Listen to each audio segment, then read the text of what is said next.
welcome back to the Mouse Offbeat channel, and here on the bench I've got myself a TEAC FD-505 3.5, 5.25 combo drive. And as anyone has seen on this channel, I have an Epson SD800, which is also a 3.5, 5.25 combo that looks very similar to this TEAC, but albeit it's a little bit different from it. Now, we're not specifically going to be looking at this drive, however, we're going to be using it for references to talk about another one that's just like it, which is over here in my Packard Bell Legend 100 CD. This is also a TEAC FD-505 3.5, 5.25 combo drive, and this is what the story is going to be on, because there's been what I like to call the FD-505 saga getting this whole combo diskette working here, and it does work, but we're going to talk about the trials and tribulations, as I say, that got to that drive working. So both of these drives, I got these as a set off of eBay last week, or a little longer than that, for about $84. And any vintage computer person knows if you look on eBay for 3.5, 5.25 combo diskettes like these TEAC FD-505s, they sell on average $120 by themselves and up. So getting two of these for about $84 is a pretty good deal. Now this one here, of course, was completely working. The other one was not. And so when I got it, the first, of course, thing is it had no faceplate on it. It was, I guess you could say the drive was naked. So no faceplate on it. This one had a faceplate along with the 3.5 eject button. It does have the 5.25 eject button on there, but that's all it's got. So if anybody happens to be watching that has a spare TEAC FD-505 faceplate with the 3.5 eject button, let me know, because I could sure use it. And it doesn't matter which version. They have two versions of this where it looks like this, and then there's one where it has the button kind of right next to the opening of the floppy drive there. I can use either one. So anyway, continuing on, looking at the other drive there, one of the things I found out on it was now let me give a little clarification on why I think the drive had so much trouble. It looked like that the other drive there, someone had, I guess, either dropped it onto a hard surface or just went to town abusing it and beating the crap out of it, because I found that the drive had a number of things physically wrong with it, and there's about 4 of them. The first one had to do with the 5.25 inch drive head, which we can see exposed here. The drive rail on this side, and you can see there's a little mounting clip there which holds the rail and keeps tension on it so the head can move back and forth.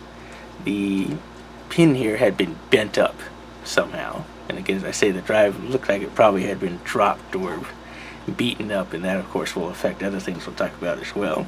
And so because this was not keeping tension on the drive rail here, the 5.25 head was not going straight like this. It was actually going like that. It would come back straight but then push out at an angle.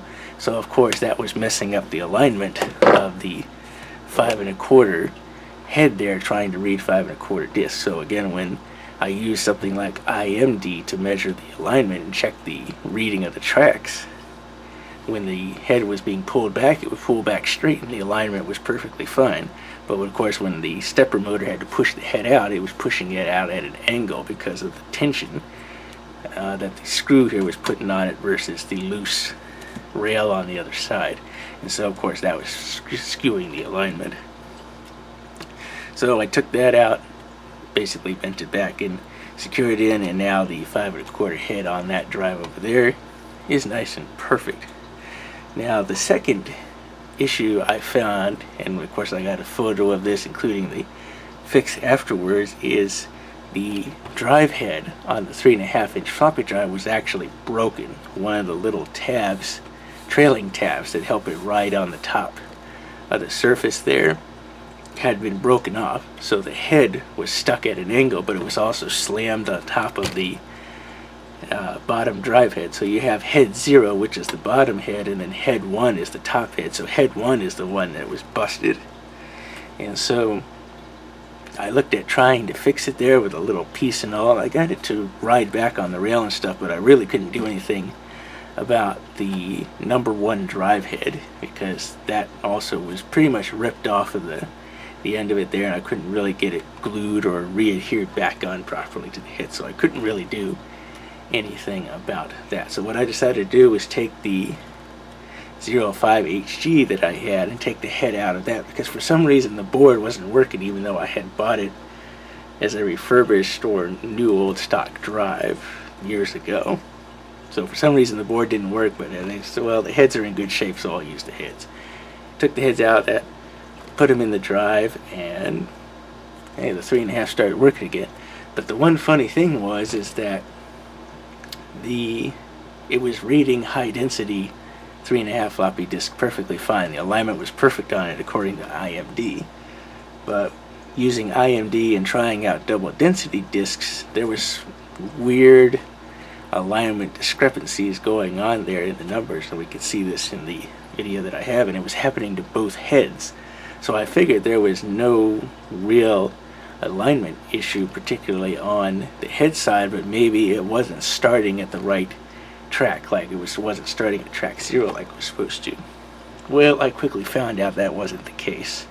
Other than that, though, the drive was working fine with double density discs, but both 5 1/4 and 3.5 floppy heads do have some slight misalignment on them. Like the 3.5 doesn't quite work with double densities at certain points, and the 5 1/4 doesn't quite work with high densities toward the end of the higher end numbered tracks. So that was pretty much what happened with the 5 1/4 and 3.5 inch drives on the unit. But the big issue, and this was the next one, is that, and I didn't realize it at the time, that the main board here on the drive, of course there's photos of this in the repair as well, had developed a crack on it. Again, this is why I say the drive had been abused, dropped something on it to cause so much physical damage to it, although the drive itself didn't have any real dents or anything on it. So a little mysterious, again, what happened there. But anyway, there had been a crack developed on the main board, and this caused issues where when I first plugged the drive in, I assumed that I had a dead drive, because again, this one here I'm showing was fully working when I plugged it in, and of course, you know, I was using a regular 3.5, another 5 1/4 on the packet bell here, testing it out, and of course there was no problems with the cable. But plugging the drive in, nothing was happening, but it was getting power.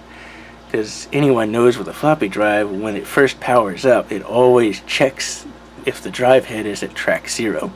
So if the head is out, it will pull it back to track 0. If it is already sensing it on track 0, it will jitter the head to track 1 and then back to track 0. So it helps it recalibrate so that you can start it where it's supposed to. So the drives were clearly getting power, but it had no comms with the main board. There was no motor select or anything going on, or drive select going on with the main board to tell it that the drives were present. Of course, it would always throw an error. But I found if I pulled up a little bit on the cable, ever slightly in just the right way, then both the 5 1/4 and 3.5 drive would do their seek test on startup. And the 5 1/4 drive would work. It would spin disks and read them fine. 3.5 didn't, though. The 3.5 was only operating the head. The main spindle motor never turned on. So there was still an issue going on there at the time that I thought, until I found out later about the crack in the board.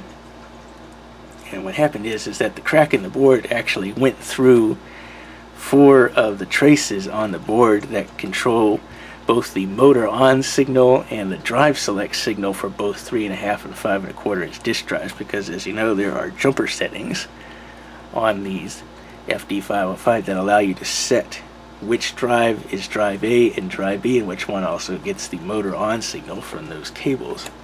And so again, the crack had basically gone right through those traces, and because of that, the drive had no communications. But when I bent, you know, the board a little bit, oh well, then they just managed to reconnect at least 3 of them, and that's why the 3.5 motor didn't work, because that's pin 10 on there, and that was the farthest one up from the crack, so it couldn't quite fix it. So after taking a look at it, and I did find out looking at the seller's pictures that the crack was already present before I had gotten the drive, so it wasn't damaged in shipping that way. It was just that way from the beginning. So I took some wires, some ribbon that I had, did somewhat of a best I could solder connection there, because I was having trouble with solders eventually bridging each other on there, but I managed to get it connected there to pins 10, 12, 14, and 16, because those are where your motor on and drive select signals are. And once I did that, I got it working. Now I thought about bypassing the jumpers and just going directly to the inputs of each drive, but no, I figured I'll just go to the jumper, so that way we can at least still use the jumper config later if we should ever need to. So we figured out the 5 1/4 drive head misalignment. We figured out the replacement 3.5 inch floppy drive head, and we also managed to solve the circuit board issue with being cracked there, doing some additional wiring. The very last thing that happened to the drive here was with the ribbon cable for the 3.5 inch floppy. As we know, these little ribbons, and again, these are like what's found in laptops and stuff, because of these slimline drives, they get basically a little kind of a ziff almost like connector in there that you push the cable into, and they've got this little blue tensioning tab that goes on there. Well, the blue tensioning tab came off of this on that drive there. As I could, of course, now all the little metal tangs at the end of the cable that do all the signaling all are kind of hanging out, and of course those can easily bend and everything. So I was like, oh great. So I managed to get the cable in there just right, and then get this little tensioning piece kind of pushed back in there. And then after finagling a little bit, because I was having one of those, again, the drive select signal was not connecting up properly in there, so I managed to kind of get it tucked in there. So now that it's sorted out, I've pretty much decided I'm not taking that floppy off there ever again. So yeah, 4 main issues with that other TEAC 505 drive there. Again, just using this good one here for showing, but yes, as I say, it's a little bit of a saga, because it spent several days after I received it getting it working, but it's working great now in the Packard Bell there. Again, as I say, I just need a faceplate here for it, but other than that, it's working perfectly fine. And of course, we'll see later videos of seek tests and tests being done on it with PC Doctor, like I've shown in previous videos. So that's basically my little video on this, or I should say other TEAC FD-505 combo diskette drive.